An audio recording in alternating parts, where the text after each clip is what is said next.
오늘 공부할 말씀은 성전 건축의 조력자 히람입니다. 성전 건축의 조력자. 우리 성전 건축은 이제 솔로몬이 했다 하잖아요. 솔로몬의 성전 건축의 그 동력자 격을 했던 사람이 히람입니다. 두로 왕 히람. 열왕기상 5장 1절도 9절이고요. 오늘 8절 말씀 같이 읽죠. 열왕기상 5장 8절 말씀. 이 히람이 솔로몬에게 사람을 보내 이르되 당신이 내게 사람을 보내 구한 것들을 내가 깊이 생각하고 백항목 제목과 전나무 제목에 관하여 당신의 모든 소원을 행하리이다. 이제 우리가 솔로몬에게 뭐 사람을 보낼 때 사람을 이건 이제 집어넣은 말이고요. 그냥 솔로몬에게 보내왔는데 이건 이제 서신이 왔다 갔다 한 거죠. 국제 외교 문서입니다. 근데 이 외교 문서는 남아 있어요. 두로에. 솔로몬과 이 두로 왕이 백향목 나무를 요즘 같으면 수출 문제잖아요. 나무 수출하고 수입하고, 그다음 일꾼들 인력 수출과 수입. 성전 건축할 때 이제 이 두로의 인력이 많이 넘어왔죠. 두로 인력 기술자들도 많이 왔고요. 이게 사실 그러니까 솔로몬의 성전 건축은 국제 사업이었다 이 말이에요. 국제 사업이었다. 단순히 유다와 이스라엘만의 문제가 아니었던 겁니다. 성전 건축의 조력자 히람인데, 오늘 우리가 공부할 본문은 성전 건축의 조력자 히람입니다. 주의 성전 건축의 이방왕이었던 히람의 도움과 역할이 매우 컸습니다. 주의 성전 건축은 다윗과 솔로몬의 힘으로 된 것이 아닙니다. 솔로몬의 힘만으로 된 것은 아닙니다. 성전 건축의 주재료였던 나무와 돌이 이방 땅에서 왔고 수많은 이방인 일꾼들이 참여했습니다. 특히 성전 건축의 핵심 역할을 했던 사람은 두로 왕 히람이었습니다. 히람은 다윗을 사랑했고 솔로몬의 성전 건축을 위해 도움을 요청했을 때 아낌없이 지원했던 왕입니다. 두로는 지금 현재 지역은 레바논 지역입니다. 페니키아, 레바논 지역의 주요 항구 도시로서 고대 근동의 상업과 문화, 무역의 중심지입니다. 성경에 나온 히람은 역사책에 히람 1세로 나오는 사람으로 두로의 황금기를 이끈 실존 인물입니다. 역사적 실존 인물이라고요. 성경에 나오는 모든 왕은 다 실존 인물입니다. 하나도 가상의 왕이 없습니다. 히람은 다윗을 사랑했던 왕으로 나오는데 이는 이스라엘과 친선 우호 관계였고 상호 협력하는 국가였음을 말해줍니다. 다윗은 정복을 할 때 땅만 정복했지 바다 넘어 어떤 섬을 정복하거나 하진 않았어요. 두로 왕은 애당초 다윗의 정복 대상이 아니었던 거죠. 솔로몬이 왕이 되었을 때도 우호 관계가 지속되었습니다. 히람은 먼저 사신들을 보내 솔로몬의 즉위를 축하하며 동맹을 제안했고 솔로몬의 성전과 궁궐 건축의 핵심적인 물자와 기술을 제공하고 인력을 제공했습니다. 기술자들을 보내줬으니까요. 인력도 제공하고, 레바논은 백향목과 전나무 등 고품질의 목재가 풍성했습니다. 석재와 금과 은과 녹과 철도 제공했고 건축 기술자들도 지원했습니다. 솔로몬은 두로에서 놋을 다루는 기술자 히람을 데려와서 성전의 녹기 구두를 제작했습니다. 솔로몬의 제단, 기둥, 물두멍 등 많은 부분이 이방인 기술자들에 의해 제작되었습니다. 물론 솔로몬이 이에 대한 대가로 밀과 보리, 포도주, 기름을 제공했습니다. 두로는 지중해 무역의 중심지고 히람의 선원들은 솔로몬의 홍해 항구, 에시온게벨, 그 홍해 항구에서 배를 운영하며 금과 백단목, 보석을 수입했습니다. 솔로몬은 무역을 위해 선박을 제작했고 히람의 선원과 솔로몬의 선원이 협력해서 오빌에서 금 450달란트를 수입했습니다. 히람은 솔로몬을 물심양면으로 최선을 다해 도왔습니다. 솔로몬은 20년 동안 성전 건축과 왕궁을 건축한 후에 히람에게 갈릴리 땅에 도시 20개를 줬습니다. 도이맛 영토 할양이죠. 히람은 솔로몬이 양도한 이 땅이 쓸모없는 땅이라 좋아하지 않았습니다. 히람도 솔로몬에게 도시들을 준 기록이 있는데 상호 교환 가능성도 있습니다. 히람은 이방왕이었지만 하나님의 계획 안에서 이스라엘 성전 건축에 기여했는데 이방인의 도움 없이 지은 성전이 딱 하나 있습니다. 바벨론에서 돌아와서 유대인들이 합력해서 지은 스룹바벨 성전입니다. 이때 유대가 민족주의가 발효해가지고 성전 건축에 우리가 좀 지원하겠다. 우리도 같이 짓자. 사마리아 사람들도 그렇게 이해하고 이방인들도 우리도 같이 짓자 했는데 오케이 하고 같이 지으면 되는데 이때는 워낙 민족주의가 발효해가지고 너희는 우리야 짓지 못한다. 우리끼리 짓는다 이랬거든요. 우리끼리 짓는다 하고 자기들이 뭐 병사도 세우고 이렇게 해가지고 그렇게 지은 그 성전이 스룹바벨 성전입니다. 그 성전은 너무나 초라하여 솔로몬의 성전을 보았던 사람들이 크게 울었습니다. 왜? 이건 성전이 성전 같지가 않았던 겁니다. 후에 다시 46년간의 증축을 통해 화려하고 웅장한 성전이 건축되었는데 이건 증축이라 그러죠. 리모델링을 했다고요. 그 일은 누가 했겠어요? 누가 했습니까? 이방왕 헤롯 왕이 했습니다. 그러니까 결국 성전 전부 다 이방인이 지은 거죠. 이방인 헤롯 왕이 주도했습니다. 천년왕국의 성전도 성벽들을 쌓는 것은 우리 주님이 재림해서 짓는 그 천년왕국 성전도 성전의 그 성벽들을 쌓는 그 건축자들은 누구냐? 이방인들입니다. 이사야 60장 10절에 그리고 타국인들의 아들들이 너의 성벽들을 쌓을 것이요 그들의 왕들이 너를 섬기리니 이는 나의 진노 속에 내가 너를 쳤으나 나의 은총 속에서 내가 너에게 긍휼을 베풀었기 때문이니라 이랬어요. 주의 성전은 유대인 전용이 아니라 모든 민족들이 기도하는 집이기 때문입니다. 모든 민족들, 내 집은 만민이 기도하는 집, 그래 됐죠. 그 모든 민족들이 기도하는 집이다 이 말이죠. 마가복음 11장 11절에 그리고 그분께서 가르치셨고 그들에게 말씀하셨더라 기록된 대로 내 집은 모든 민족들에게 기도하는 집이라 불리리라 하지 아니하였느냐. 성전은 모든 민족들에게 기도하는 집. 주의 집은 유대인 전역, 온리 유대인, 온리 이스라엘 아니다 이 말입니다. 만민의 집이다 이거. 이런 건물 성전보다 더 중요한 것은 하나님의 집 교회입니다. 예수께서 어떤 모퉁이 돌이어 기초석입니다. 우리는 살아있는 돌들로서 그분의 거처로 지어지고 있습니다. 베전서 2장 5절에 너희 또한 살아있는 돌들로서 영적 집으로 건축되고 영적 집으로 건축되는 대부분의 돌들은 이방인들입니다. 우리가 라이브리 스톤, 또 리빙 스톤, 생기 있는 돌들, 살아있는 돌들. 그렇죠. 자, 본문을 보겠습니다. 1절입니다. 그리고 두로 왕 히람이 그의 종들을 솔로몬에 보내서니 이는 그들이 그의 아버지를 대신하여 그를 왕으로 기름 부었다는 소식을 하람이 들었기 때문이라. 이는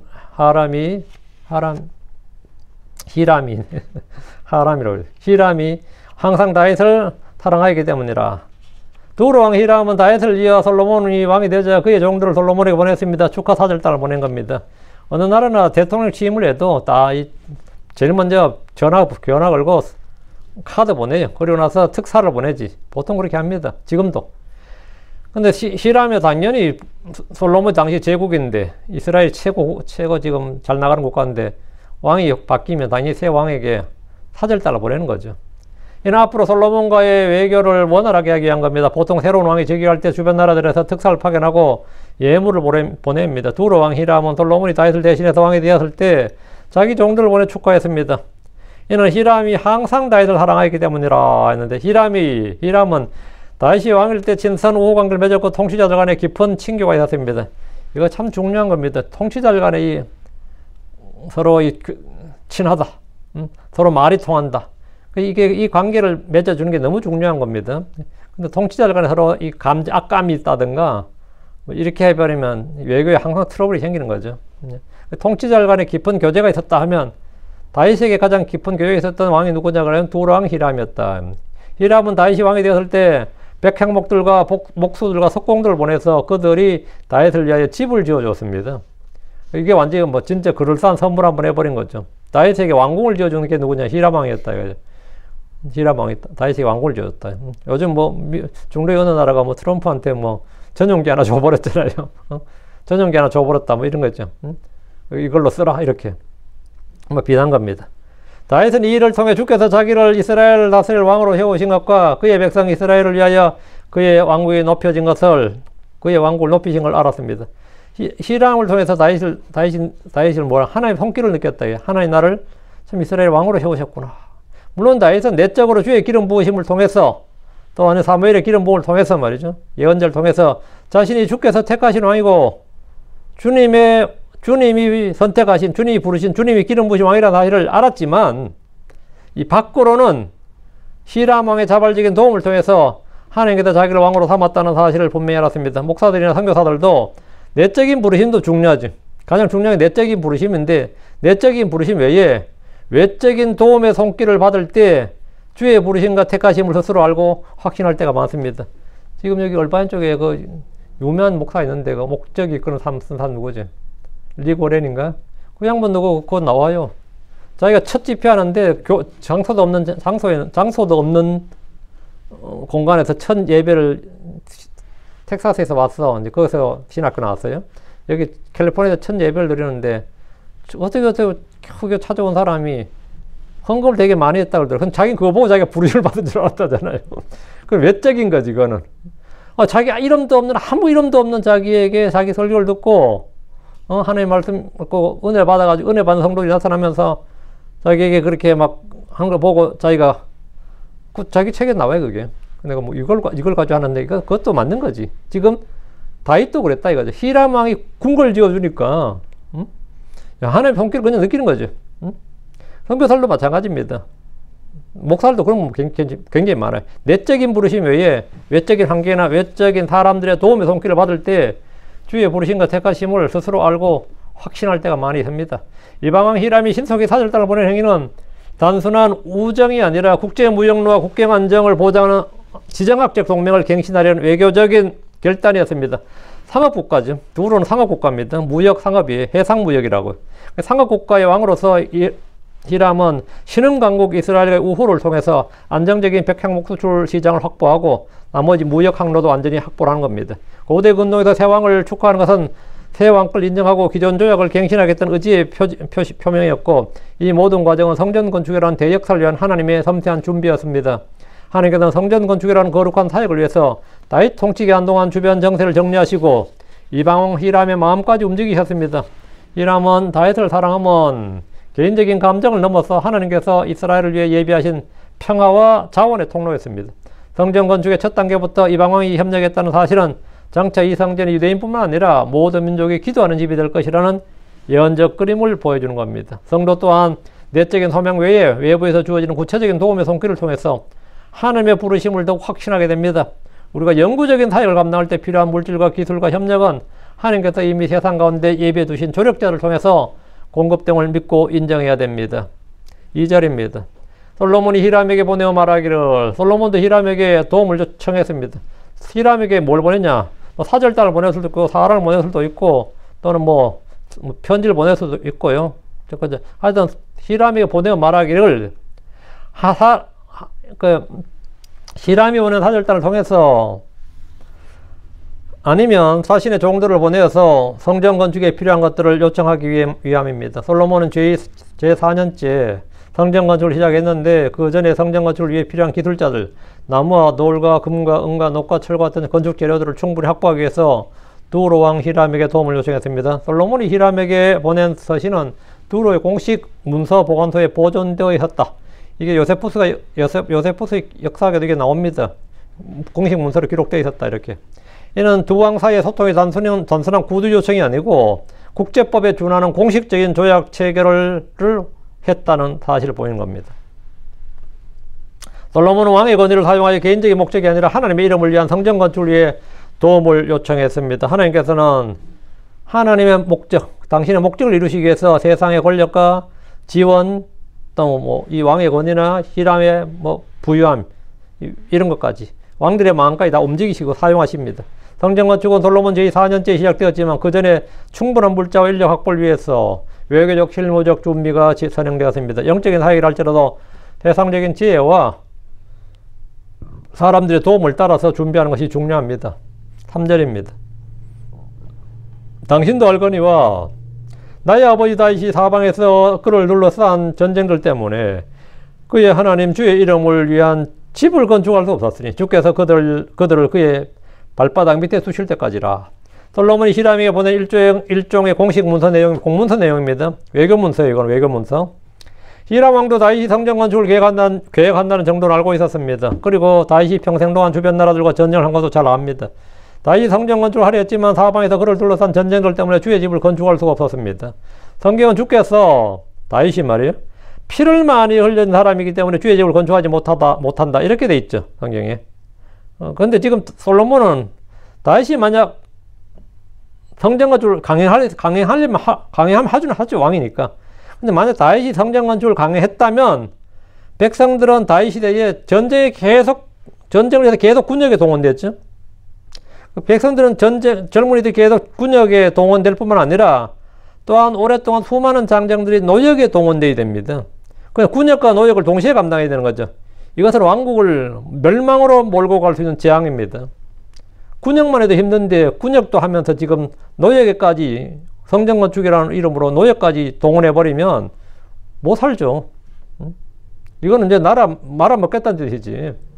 주님께서 그건 당연히 군역만으로 지금 백성들이 이미 충분히 고생하고 있기 때문에 성전 건축이라는 노역에는 하지 말라 이거. 그건 다음에 전쟁 끝나고 나서 이제 다음 노역으로 하는 거 불러야죠. 그것도 사실 힘든 일이에요. 주께서는 다윗이 전쟁을 통해서 주변 왕국들을 정리하고 노략물을 취해서 왕국을 안정시키셨고, 성전 건축이라는 사역은 아들 솔로몬이 하게 하셨습니다. 그래서 솔로몬 시대 때는 전쟁이 없었던 거죠. 군역과 노역을 동시에 지게 하지 않는다 이 말이죠. 솔로몬은 이런 사정을 잘 알고 있었습니다. 그래서 지금 하는 말이 주께서 그들을 그의 발바닥 밑에 두실 때까지라, 완전히 다 정복할 때까지 이 말씀은 주변 왕국들, 곧 다윗과 전쟁했던 왕국들이 모두 정복되고 그들이 다윗의 발바닥 밑에 굴복할 때까지 주의 집을 건축할 수 없었다는 말입니다. 솔로몬은 아버지 다윗이 주의 집을 건축할 수 없었던 현실적 이유를 히람 왕에게 말해줬습니다. 영적 이유는 하나님이 막으셨다. 이게 영적 이유인데 현실적 이유는 이거다 이 말이죠. 이는 궁극적으로 하나님 아들 주 예수께서 십자가 부활로 모든 원수를 그 발 아래 두실 때까지 비로소 참된 영원한 성전이 세워질 것임을 예고하는 겁니다. 영적 사역에는 전쟁의 때와 건축의 때가 있습니다. 다윗은 성전 터를 확보하고 재료를 모으는 준비와 전쟁의 사명을, 솔로몬은 평화와 건축의 사명을 받은 겁니다. 각자 사역이 다른 거죠. 하나님께 받은 사역이 다르다 말이에요.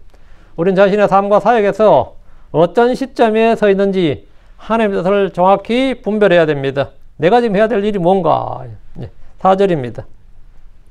그러나 이제 나의 하나님 주께서 사방에서 내게 안식을 주셨으니 그리하여 대적도 없고 재앙도 일어나지 아니하나이다. 그러나 이제 이 말은 이제 솔로몬이 왕이 되었을 지금 말이죠. 그러나 다윗 때가 아니라 아버지 때가 아니라 지금, 그러나 이제 이 말은 다윗 때와 달리 지금은 전쟁이 끝났고 성전 건축할 수 있는 환경이 조성되었다는 말입니다. 지금은 건축에 필요한 충분한 물자가 준비되었고 인력도 동원할 수 있습니다. 이제 대규모 노역을 징발할 수 있는 거죠. 노역으로. 그러나 이제 나의 하나님 주께서 사방에 내게 안식을 주었으니, 젊은 솔로몬이 왕이 되었음에도 주변 나라들에서 반역하나 독립을 선언하지 않았던 것은 다윗이 전쟁할 때 주변 왕국의 힘을 완전히 꺾어 놓았기 때문입니다. 만약 대충 항복을 받았으면 분명히 반란이 일어났습니다. 그런데 다윗이 꺾을 때 확실히 꺾어 놓은 거죠. 전쟁에서 완전히 꺾인 나라, 전쟁에서 패하도 그냥 패한 게 아니라 그 영토만 보존한 게 아니라 힘을 보존해버리면 금방 다시 전쟁 나요. 근데 다윗은 얼마나 철저하게 이 힘을 꺾어 놨든지 많이 죽였다 이 말이죠, 한마디로. 경제적으로도 완전히 꺾어 놓고 사람도 완전히 많이 죽였어. 완전히 꺾어 놓으면 이런 전쟁에서 패한 나라가 다시 원래대로 힘을 회복하려면 적어도 40년에서 50년이 걸립니다. 예. 러시아의 그 독재자 스탈린이 폴란드를 정말 철저히 짓밟았어요. 다른 나라도 많이 짓밟았지만, 근데 폴란드를 짓밟을 때 폴란드의 기술자하고 고학력층을 전부 다 죽여버리는데, 그때 한 말이 유명한 말이 있어요. 이후로 200년은 이제 폴란드 꼼짝 못한다 그랬어요. 응? 근데 그 말이 사실이었어요. 응? 폴란드가 다시 일어나는데, 당연히 70년 정도 꼼짝 못했고, 아예 속국이었고요. 지금도 폴란드가 헤매는 이유 중에 하나가 그때 너무나 큰 피해를 입었기 때문입니다. 응? 러시아를 대적한다는 건 상상할 수가 없는 거고. 그러니까 어떻게 하든 미국에 싹싹 뿌려가지고 지금 폴란드에 미군이 가 있잖아요. 그렇게 하라고는 EU에 가입했는데도 너무 불안한 거예요. EU에 가입해서도 안 되는 거예요. 그래서 지금 진짜 무슨 조건에 상관없으니까 좀 미군 몇 명이라도 좀 우리나라에 좀 주둔해 달라고 해가지고 미군이 파송된 거예요. 그래가지고 지금 지켜주고 있는 거지. 그만큼 나를 꺾어놓은 거죠. 그렇게 꺾이면 몇백 년이 걸립니다. 회복하는데. 다윗이 얼마나 확실히 꺾어놨는가 하면 이들이 솔로몬 때 반역을 못 일으켰을 뿐 아니라 남북 왕국이 분리되었을 때도 한동안 두 나라가 내전이 나서 분리가 됐음에도 불구하고 한동안 반란을 못 일으켰어요. 이스라엘이 한동안 이제 완전히 배교하고 완전히 꺾였을 때 그때 이제 반역이 일어났다라는 표현이 이제 성경에 나오죠. 그 말은 뭐냐? 적을 한번 칠 때 완전히 꺾어놨다 이 말이죠. 그래서 솔로몬이 이제 왕이 되었을 때 주변 나라들도 완전히 꺾인 것도 있지만 또 이스라엘 자체도 국력이 최절정기에 달했습니다. 왕국이 내부에 여러 사정으로 분열되어 약화되었다면 주변 나라들이 기회를 노려서 반역할 수 있지만 평화로운 정권 교체를 이룬 데다 지혜로운 사람이 왕이 됨으로써 사방에 안식이 주어진 겁니다. 솔로몬이 이를 주 나의 하나님께서 자기에게 안식을 주신 것이다 이렇게 말합니다. 주 나의 하나님께서 내게 안식을 주셨다. 그는 주께서 성을 주셨고 주께서 안식을 주셨다는 사실을 확실히 알고 인정했습니다. 주님이 하신 일을 주님이 하셨다고 시인하고 인정하는 것, 이걸 성경적 용어로 한마디로 한 단어가 있는데 뭐죠? 주님이 하신 일을 주님이 하셨다고 내가 알고 인정하고 그걸 공포해. 요거를 성경적 용어로 하나님께 영광을 돌린다 그럽니다. 하나님께 영광을 돌린다는 말이 뭐 다른 게 아닙니다. 너희가 하나님께 영광을 돌리라 이 말은 뭐냐? 하나님이 하신 일을 하나님이 하신 것으로 알고 인정하는 거예요. 그리고 그것을 내가 그걸 시인하고 인정한다는 것을 다른 사람에게 말해. 이거 하나님 하신 일입니다. 내가 한 일이 아닙니다. 내가 이번 전쟁에서 승리를 했어. 야, 탁월한 전략으로 승리했다. 정말 용맹하게 전쟁에서 승리했다. 뭐 이렇게 말할 수 있는데 하나님이 하신 일을 하나님이 하신 것으로 알고 인정해. 아닙니다. 하나님이 하신 일입니다. 이렇게. 내가 이번에 뭘 했어. 근데 이 일의 성공은 야, 그 사람 똑똑해, 재주 있어, 뭐 해서 뭐 이렇게 평할 수 있는데 사람들은 이렇게 말하죠. 그 사람도 하나님을 못 보니까. 나는 알아. 이게 내 재주로 된 게 아니다. 이게 단순히 운대로 된 게, 운으로 된 것도 아니다. 이건 하나님이 내게 베푼 은혜다. 하나님이 하신 일을 하나님이 하신 일로 알고 인정하고 그걸 공포하는 것, 그걸 시인하는 것. 이게 그걸 뭐냐? 주께 영광을 돌린다 그래 말이에요. 솔로몬은 지금 누리는 안식이 아버지 다윗의 노력과 공로라고 칭송할 수도 있고 온 백성이 총하단결해서 이런 평화를 이루었다, 안식을 이루었다 말할 수 있겠지만 그렇게 하면 하나님께 영광을 돌린 게 아니지. 일은 하나님께서 하신 일이다. 솔로몬이 지금 자기 왕이 되어서 누리는 이 안식이 말, 이 평화가 하나님 내게 주신 거다. 근데 보통 이제 교만한 사람들은 내가 그래도 아버지 잘 만나가지고 우리 아버지가 정말 탁월했지. 뭐 그렇게 말할 수 있죠. 온 백성이 또 이렇게 하나로 뭉쳐서 우리 이뤄냈다. 이렇게 말할 수도 있을 겁니다. 자기가 잘나서 그런 일로 생각할 수도 있습니다. 그러나 지금 그는 이 모든 일이 주님께서 주신 것임을 인정하고 주님께서 하신 일이다. 주님께서 내게 주신 것이다. 이렇게 인정하고 그걸 선포했습니다. 그렇게 주께 영광을 돌렸다고.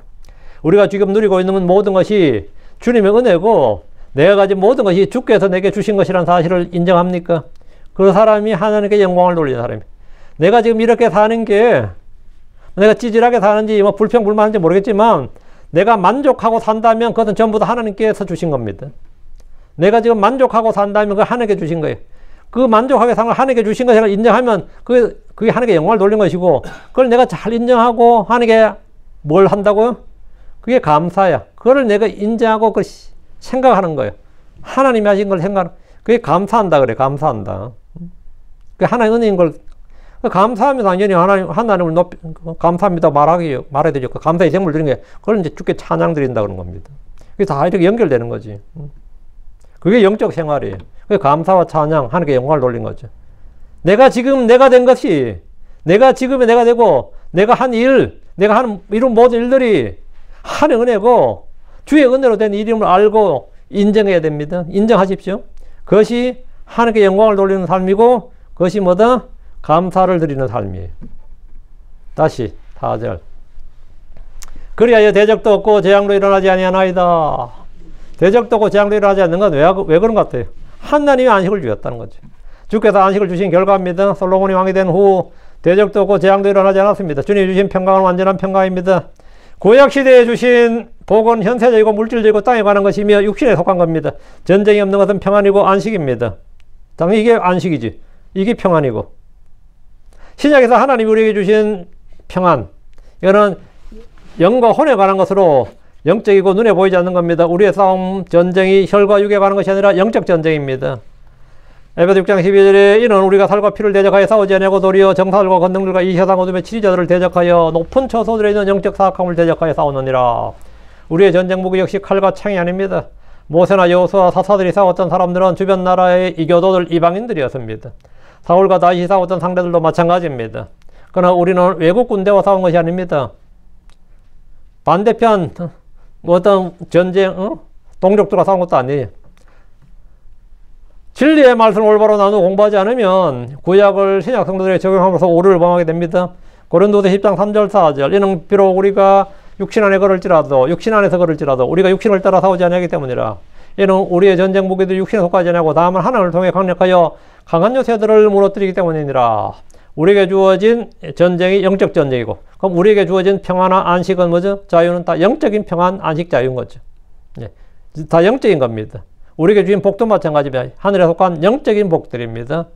우리에게 주신 안식은 혼의 안식인데 솔로몬은 물리적인 평안과 안식을 얻었습니다. 혼의 안식 평안은 모르겠고 물리적으로 우리는 누구나 다 편안한 삶을 하나님께 기도하지요. 하나님은 내게 편안한 삶을 주지 않으시고 내 안에 평안을 주신다고요. 사도 바울은 감옥에서도 평안을 누렸어요. 그럼 그분의 일생이 편안했냐 그러면 그건 고난의 연속이었습니다. 삶은 절대로 편안한 삶이 아니었습니다. 베드로도 마찬가지고 사도들 다 마찬가지였고요. 그러나 그들 속에 하나님 주신 평안이 없었느냐? 아니, 평안은 늘 있었습니다. 그 평안이 있는, 화평이 있는, 하나님 주신 평강이 있는 삶이었고, 평강이 있는 삶이 편안한 삶은 아닙니다. 예. 그들 속에 평안과 안식이 있었어요.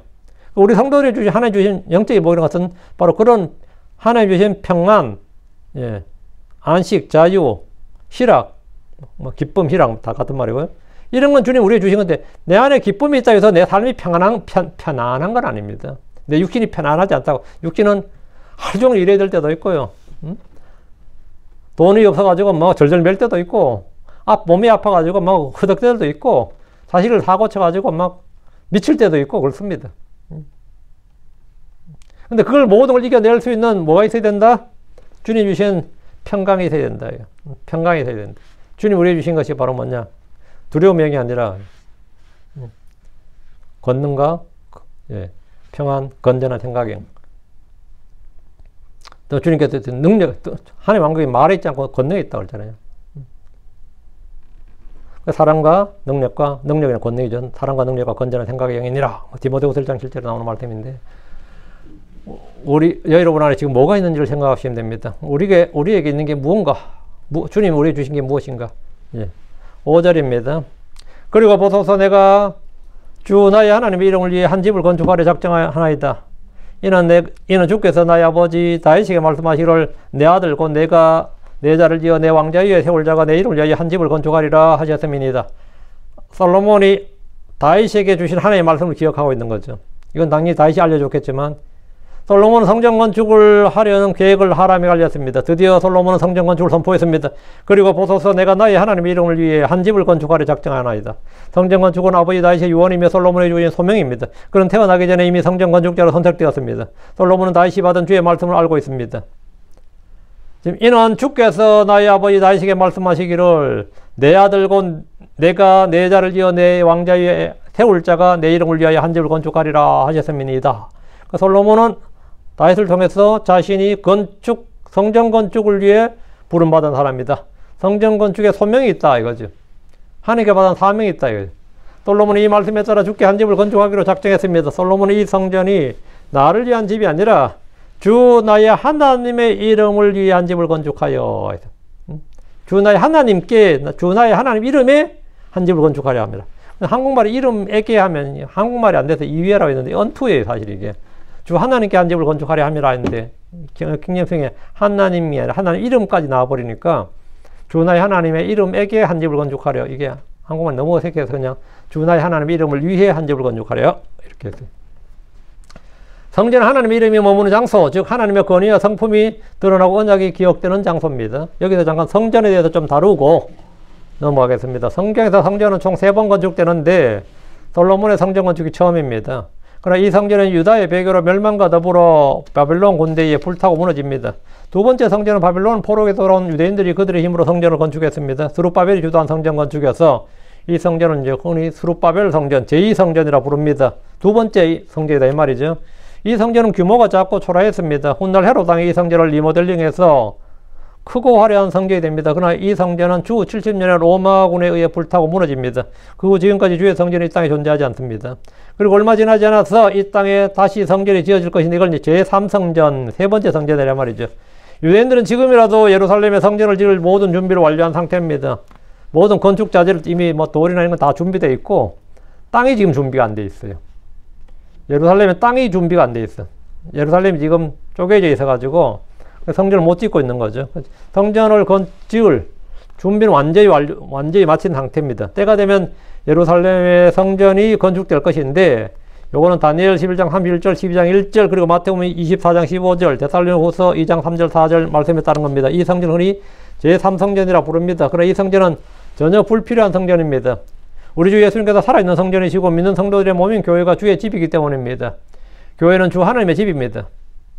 디모데전서 3장 15절에 그러나 만일 내가 오랫동안 지체하면 내가 하나님의 집에서 스스로 어떻게 처신해야 하는지 내가 알게 하려는 이 집은 살아계신 하나님의 교회요 진리의 기둥 같으니라 했습니다. 그러면서 주 예수를 믿지 않는 유대인들은 여전히 구약시대 율법 아래에서 살고 있습니다. 그들은 성전 건축, 성전 예배, 성전 희생물을 원합니다. 그러나 이 성전은 적그리스도의 성전이 될 겁니다. 데살로니가 후서 2장 4절에 그는 대적하는 자여 또 하나님이라 불리거나 혹은 경배받는 모든 것으로 자기를 높이는 자니라. 이는 그가 하나님처럼 하나님의 성전에 앉아 그가 스스로 자신이 하나님인 것을 보이느니라. 여기서 말한 그는 다니엘 12장 11절에 예언된 바로 황폐하게 하는 가증한 것, 멸망에 가증한 것, 그죠? 적그리스도죠. 짐승이라고. 우리 주께서 마금 13장 14절 그러나 예언자 다니엘을 통해 말씀하신 바 황폐하게 하는 가증한 것이 서지 말아야 할 곳에 선 것을 너희가 보거든 읽는 자는 깨달을지어다. 그때 유대에 있는 자들은 산들로 도망할지어다 했습니다. 황폐하게 하는 가증한 것이 서지 말아야 할 곳에 선 것을 너희가 보거든 있거든. 짐승이 자신이 하나님처럼 보일 때가 있죠. 지성소에 서는 거죠. 성전 지성소에. 이 말씀은 요한계시록 11장 1절 2절에서 성취됩니다. 신약에서 크리스천들에게 성전은 우리 자신의 몸입니다. 성도들의 몸이 주의 전이고 집입니다. 고린도전 3장 16절에 너희가 하나님의 성전인 것과 하나님께서 너희 안에 거하신 줄 너희가 알지 못하느냐. 고린도서 6장 16절 이는 너희가 살아계신 하나님의 성전이기 때문이니라. 지금 이 시대에 우리는 어떤 건물 성전이 없습니다. 대신 주의 영이 거하는 우리 몸이 주의 성전입니다. 신약 시대의 성전은 건물이 아니라 그리스도를 머리로 하는 성도들의 몸이 그리고 이 교회가 영적인 집입니다. 모든 영적 사역이나 개인의 계획은 하나님의 말씀과 약속에 근거하여 작정해야 됩니다. 6절 그러므로 이제 당신은 명령을 내리사 그들이 나를 위하여 레바논에서 백향목들을 베개하소서. 내 종들이 당신의 종들과 함께 할 것이요 또 당신이 지정하는 모든 것에 따라 내가 당신의 종들의 삭슬 당신에게 주리이다. 이는 당신도 알거니와 우리 가운데 시돈 사람들처럼 목재를 잘 벨 수 있는 자가 없기 때문입니다. 이 벌목공이라고 그러죠. 러시아의 나무가 많아요. 러시아도 이 산림 수출국이거든요.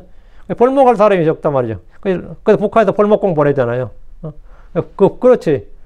이 레바논에는 레바논의 백향목에다 엄청나게 백향목이 많은데 이 벌목을 누가 하느냐고. 솔로몬이 지금 하는 말이 두로 사람을 벌목공을 좀 쓰자는 거죠. 그리고 내 종들이 우리도 일꾼 보낼게. 일꾼 우리만 가지고는 안 된다. 우리는 뭐가 안 된다고요? 예. 목재를 잘 벨 수 있는 자가 없다. 우리는. 나무를 다루는 기술이 그쪽 사람이 훨씬 나은 거죠. 그러니까 좀 인력을 기술자를 좀 해달라는 거죠. 그럼 나는 돈을 주겠다. 내가 당신의 종들의 삭슬 당신에게 주리이다. 한마디로 말하면 인력 수출이죠. 예, 해외 수출인데 자기 땅에 산 거니까 뭐 반대로 해외 수출은 아니네. 성전 건축을 위해서 솔로몬은 두로왕 히람에게 레바논에서 백향목을 벨 수 있게 해달라고 했습니다. 건축을 위해 필요한 목재들을 이스라엘 산지에서 구하지 않고 레바논에서 벌목할 수 있게 해달라는 겁니다. 이스라엘도 나무가 많을 텐데 왜 그러냐면 나무의 질이 좀 다릅니다. 레바논 백향목은 아주 단단하고 향이 좋은 데다가 밀도가 높아가지고 성전 건축 재료 딱 맞고 부패를 잘 하지 않는다 그래요. 잘 썩지 않는다는 거예요. 그래서 이 자료를 써야 되는 거예요. 레바논 백향목은 건축 재료에서 최상급이었기 때문입니다. 이 일에 솔로몬은 이스라엘에서 일꾼들을 보낼 것이고 두로의 벌목꾼들을 함께 작업할 수 있게 해달라는 겁니다. 미국과 캐나다가 주요 목재 수출국입니다. 독일과 체코나 스웨덴 같은 나라들도 목재 수출을 많이 합니다. 러시아는 세계 최대의 침엽수 수출국이었는데 2022년 원목 수출 제한 조치 이후에 수출량이 좀 감소했습니다. 이스라엘은 성전 건축, 왕궁 건축, 성벽 건축을 위해서 대량의 목재가 필요합니다. 많은 목재들이 필요했고 두루 왕에게 필요한 목재들을 구할 수 있도록 허가해 달라는 겁니다. 이에 따른 비용은 전적으로 솔로몬이 지급해야 됩니다. 또 당신이 지정하는 모든 것에 따라 내가 당신의 종들의 삭슬을 당신에 주리다. 뭐 금으로 달라면 금으로 주고 식량으로 달라면 식량으로 주고 은으로 달라면 은으로 주고 이렇게 하겠다는 거예요. 목재 비용과 일꾼들의 일당과 운송 비용으로 모두 솔로몬이 충당해야 됩니다. 공짜로 달라는 것이 아니고 공물로 바치는 것이 아닙니다. 값 주고 살 수 있게 해달라는 겁니다. 수출 허가를 해달라는 거예요. 6절에 이는 당신도 알거니와 우리 가운데는 시돈 사람들처럼 목재를 잘 벨 수 있는 자가 없기 때문입니다. 이런 일을 하려면 숙련된 일꾼이 필요합니다. 그러나 이스라엘은 이런 큰 나무들을 베고 다듬을 줄 아는 일꾼이 부족했습니다. 그래서 두로왕 히람에게 부탁해서 그 나라 목수들을 채용하려는 겁니다. 당시 두로가 이스라엘보다 나무나 돌, 금속을 다룬 기술이나 건축 기술이 훨씬 더 뛰어났습니다. 솔로몬은 두로의 사람들을 고용하지 않을 수 없었습니다. 레바논 백향목은 단단하고 해충에 강하고 향기가 뛰어나서 고대 건동의 건축자재 중 최고의 명품으로 인정받았습니다. 이스라엘의 산악지대에는 이런 대형 건축에 필요한 고품질의 목재와 수련된 벌목기술자가 부족했습니다. 시돈과 두로가 속한 페니키아는 해상무역국가이기 때문에 대형 선박 건조 및 목재 가공 기술이 타의 추종을 불허했습니다. 솔로몬이 이스라엘에 없는 특정 전문 기술을 정직하게 인정하고 정당한 대가를 지불하고 협력을 요청했습니다. 하나님께서는 거룩한 성전 건축을 위해서도 유대인의 영적인 열심뿐만 아니라 이방인의 세속적인 기술과 능력을 사용하셨습니다. 그들의 노동력, 그들의 일꾼, 그들의 일, 그들의 기술, 이걸 다 사용하셨다고. 이는 교회 안팎의 모든 은사와 능력이 결국 하나님의 영광을 위해 사용될 수 있음을 보여줍니다. 우리가 지역교회를 하나 해도 여기 뭐 펜트 칠을 하든 뭘 하든 간에 당연히 크리스천이요. 크리스천 일꾼만 뽑지 않습니다.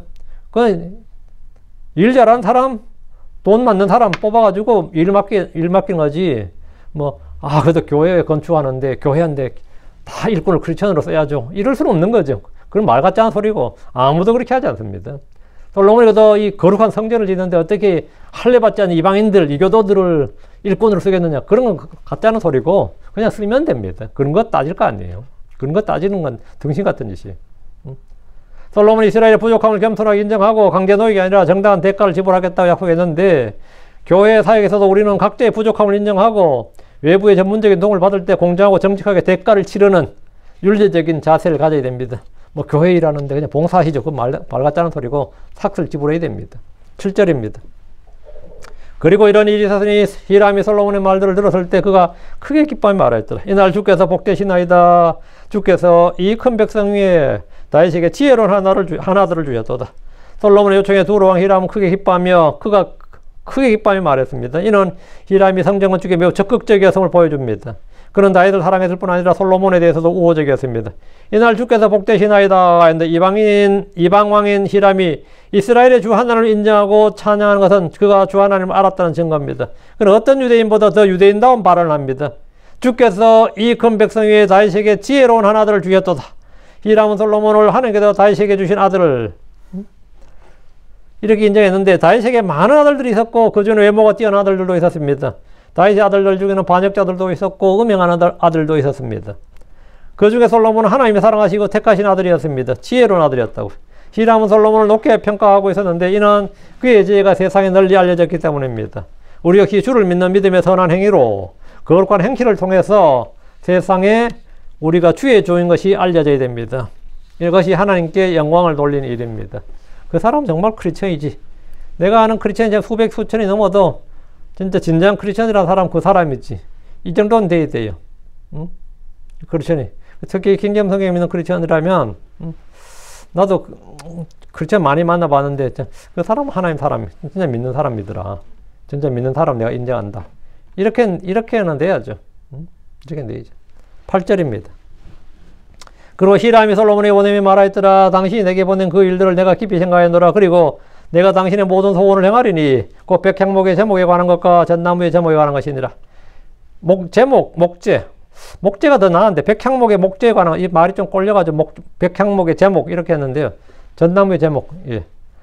히람은 솔로몬에게 답장했어요. 당신이 내게 보낸 그 일들을 내가 깊이 생각하였노라. 솔로몬의 요청에 대해서 히람은 깊이 생각해서 결정하고 답변을 줬습니다. 솔로몬은 레바논의 백향목을 원했고 그 일을 할 수 있는 벌목꾼들 그리고 목재를 다듬을 수 있는 목수들을 원했습니다. 성전 건축에 두로의 왕 히람이 동참해줄 것을 요구한 겁니다. 성전 건축 재료와 일꾼들을 지원한 일인데 이런 두로 왕에게는 솔로몬과의 우호 관계를 정진하고 돈을 벌 수 있는 기회입니다. 경제적으로 벌떡 일어날 수 있는 기회라고요. 목재 수출, 인력 수출은 두로의 국가 경제를 일으킬 정도의 엄청난 수입을 가져다 줄 수 있습니다. 지금부터 세계 각 정상이 할 일은 뭐냐면 내부에서 정치할 일이 아니고 필드맨이 되는 거죠. 필드맨이 되는 겁니다. 한국에 지금 처음에 경부 고속철도 만들 때요. 세 나라 정상이 한국에 구애를 했어요. 일본, 독일, 프랑스입니다. 근데 그때 한국 대통령이 김영삼 씨였을 겁니다. 그때 딱 일본이 제일 낫죠. 가깝기도 하거니와 일본의 산지나 이런 게 한국과 좀 지형이 비대해가지고 일본 신칸센을 도입하는 게 제일 낫다고 받을 받는데 그때 딱 조건을 건 거예요. 왜? 원천 기술을 이제 놔라 이거예요. 그냥 도로만 놔주면 돼. 철도만 놔주면 안 되고 원천 기술을 이전해주는 조건 하에 하면 우리가 너를 지정하겠다. 이렇게 했을 때 기술을 워낙 당군 이래 최대의 토목 건축이었어요. 몇 조가 들어간지 모릅니다, 그때. 근데 독일은 이런 자에 딱 거절해버리고, 일본도 안 된다 그래서 그냥 프랑스가 한 거죠.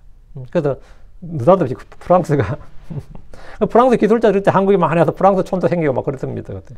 지금도 아직 있어요, 그래서. 이 성전 건축이라는 게 1, 2년 만에 끝날 일이 아니라고. 성전 건축만 7년 걸립니다.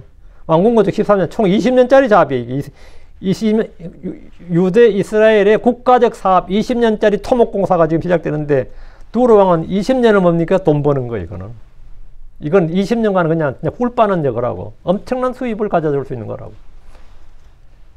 그리고 내가 당신의 모든 소원을 행하리니라고 했어요. 솔로몬이 원하는 요구를 다 들어주겠다는 겁니다. 돈 준다잖아. 성전 건축에 필요한 목재뿐만 아니라 일꾼들도 지원하고 벽향목과 전나무의 목재들을 골목에서부터 운반 그리고 다듬는 일까지 두로 일꾼들을 다 지원하겠다는 거예요. 산에서 자란 나무들을 바다로 운반해서 다시 예루살렘 산으로 가져간 것은 엄청난 일입니다. 이 운송이 장난이 아닙니다. 그 큰 나무들을 한번 운반하는 생각해 봐요. 솔로몬이 이에 대해서 값을 지불하기로 했습니다. 두로 왕은 다윗이 정복한 나라가 아니고 물자나 노역을 마음대로 징발할 수 있는 나라가 아니었습니다. 그래서 충분히 대가를 지불해야 됩니다. 주의 성전은 강제 노역으로 이루어진 것이 아닙니다. 백성들이 자원에서 낸 헌물과 헌금으로 재정을 충당했고 일꾼들에게 삭스를 지불했습니다. 9절입니다. 나의 종들이 그것들을 레바논에서 바다까지 가져올 것이요.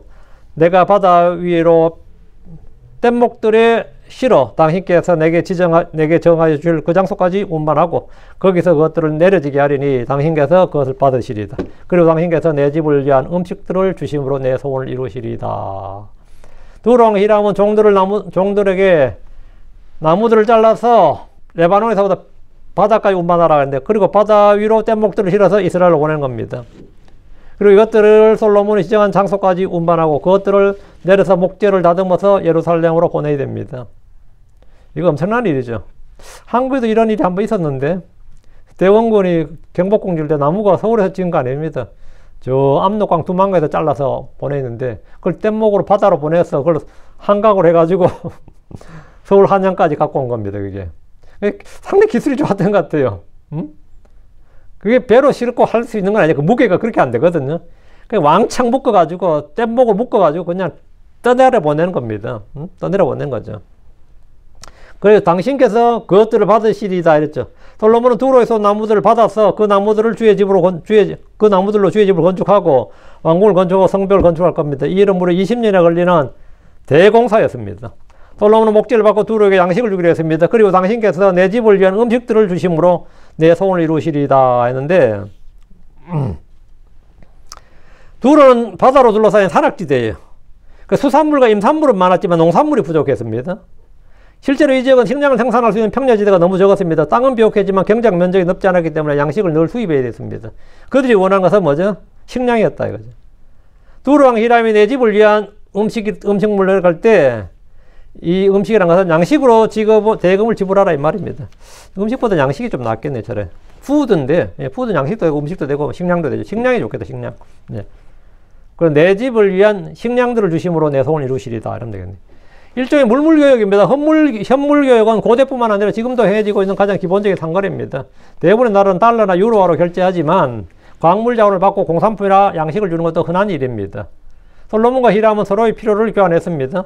백향목을 벌목해서 레바논 산지에서 해변까지 운반하는 것, 육로로 간 거죠. 이를 뗏목으로 엮어서 지중해 해로를 따라서 이스라엘의 요바까지 운송하는 거예요. 그게 해로죠. 그러니까 산에서 잘라서 바다까지 가져가서 그걸 묶어서 요바까지 보내야 돼요. 그 해로로 보내서 그 요바에서 다시 예루살렘 건축 현장까지 다시 육로잖아요. 이건 이제 엄청난 겁니다, 이거. 엄청난 공사예요. 그러니까 이거는 뭐 당대 최고의 토목과 물류 기술이 필요한 대공사였습니다. 히람이 이 모든 복잡한 물류 과정을 주도하겠다고 약속했습니다. 대신 돈 내놓으라 이거예요. 양식 내놓으라 이거죠. 두로 농지가 부족하여 식량 생산이 어렵기 때문에 히람은 목재의 대가로 내 집을 위한 음식들, 즉 이스라엘에서 풍성하게 나는 밀과 보리와 기름과 같은 양식을 요구했습니다. 이는 서로의 필요를 채워주는 가장 공정한 형태의 물물교역이었습니다. 현물교역이라고 하죠. 하나님의 사역은 일방적인 징발이나 착취가 아니라 양당 사자가 서로의 필요를 채우고 유익을 얻는 공정한 교환 원칙 위에서 진행되었습니다. 하나님께서는 이방원과의 관계에서도 공정함과 신뢰를 사용하셔서 당신의 거룩한 집을 지으신 겁니다. 히람은 약속한 분류 과정을 구체적으로 제시했고 솔로몬은 정당한 대가를 지불할 의무를 이행했습니다. 영적 사역을 위한 협력에서도 계약 이행과 정직한 대가의 지불은 필수적인 신뢰의 기초입니다. 우리가 불신자들과 뭘 할 때, 뭐 교회 뭐 물품 살 때, 뭐 할 때 전부 다 정직해야 돼요. 교회가 갑질해서 안 되고, 그래서 교회라고 해서 일방적으로 다 눌려도 안 되고 그냥 정직하게 거래하는 겁니다. 하나님께서 우리에게 맡은 일을 성실히 수행할 때 필요한 영적, 육신적 양식을 공급해 주겠다는 언약을 교훈적으로 보여줍니다. 이때 이스라엘이 유난히 풍년이었는데 이것도 전부 다 이 공사를 위해서 주님이 풍부하게 공급을 해 주신 겁니다. 그렇기 때문에 이스라엘이 사람들의 마음도 넉넉해지고 마음이 후해지니까 헌금도 넉넉하게 했고 성전 건축이나 왕궁 건축에도 불만 없이 할 수 있었던 겁니다. 여기서 이제 솔로몬이 딱 멈춰서야 되는데 그거 한번 맞들여가지고 계속해서 또 도시 성벽 건축한다고 막 하니까 이제 이스라엘이 나중에 분열이 일어나는 일이 된 거죠. 오늘 여기까지 성전 건축의 조력자 히람까지 했는데 하나님의 사역이 얼마나 이방인들의 손길과 도움을 통해서 이루어졌는지를 지금 잘 보여주는 그런 구절입니다. 기도합시다. 위대하시고 거룩한 하나님 감사합니다. 하나님께서 은혜 주셔서 주의 말씀을 선포했습니다. 선포된 말씀을 통해서 성도들이 좀 영적인 그 지각 또 통찰력을 얻고 영적 조명을 좀 받게 해 주시길 간구합니다. 그리고 하나님 아버지 저희가 이 땅에 살 때 참 저희가 주님의 일을 한다고 할 때 늘 정직함과 또 신실함으로 모든 사람과 관계를 맺고 그렇게 일할 수 있도록 해주시길 간구하고 많은 사람들의 눈에 은혜를 있게 해주셔서 또 호의를 있게 해주셔서 이 일들을 잘 수행할 수 있도록 도와주시길 간구합니다. 전능하신 주 하나님 도와주십시오. 아버지 하나님 저희가 최선을 다해서 주의 집을 세우는 일, 이 교회를 세우는 일에 뛰어나기를 구하게 해주시길 간구하고 또 자신의 일만 돌아볼 뿐 아니라 다른 사람의 일들을 돌아보고 무엇보다 선을 향하고 베풀기를 또 기회가 닿는 대로 저희가 그걸 행하되 특별히 믿음의 가족들에게 행할 수 있도록 도와주시옵소서. 사랑하는 아버지 하나님 은혜 많이 허락해 주시고 무엇보다 넉넉한 마음을 주시길 원합니다. 넓은 마음을 주셔서 또 후한 마음을 주셔서 제가 정말 기쁘게 즐거이 그렇게 드리는 자들이 될 수 있도록 해주시길 간구하고 아버지 하나님께서 은혜 주시는 대로 저희가 행할 수 있도록 도와주십시오. 저희가 참으로 주님이 일을 하는 이 모든 것도 주님이 주시는 것들을 가지고 하는 겁니다. 아버지 하나님 저희가 반대 건축에 주님이 주시지 않는 것이었고 또 저희가 행할 수 있는 것, 또 지금 내가 된 것, 이 모든 것이 주님의 은혜인 줄 압니다. 아버님, 그래서 저희가 주님이 내게 행하신 것들, 주님 우리에게 베푸신 것들, 주님께서 지금도 일하고 계신 것들을 잘 알고 또 그것을 인정하고 또 고백하고 그것에 대해서 깊이 생각하는 것, 그 감사함으로 또 주님을 시인하고 그렇게 주님께 하신 일들을 드러내고 공포할 수 있도록 하심으로 주님께 영광을 돌리는 하나님께 참 모든 일에 하나님께 영광을 돌리는 그런 성도들, 복된 성도들 되게 해주십시오. 감사드립니다. 주의 성기도합니다. 아멘.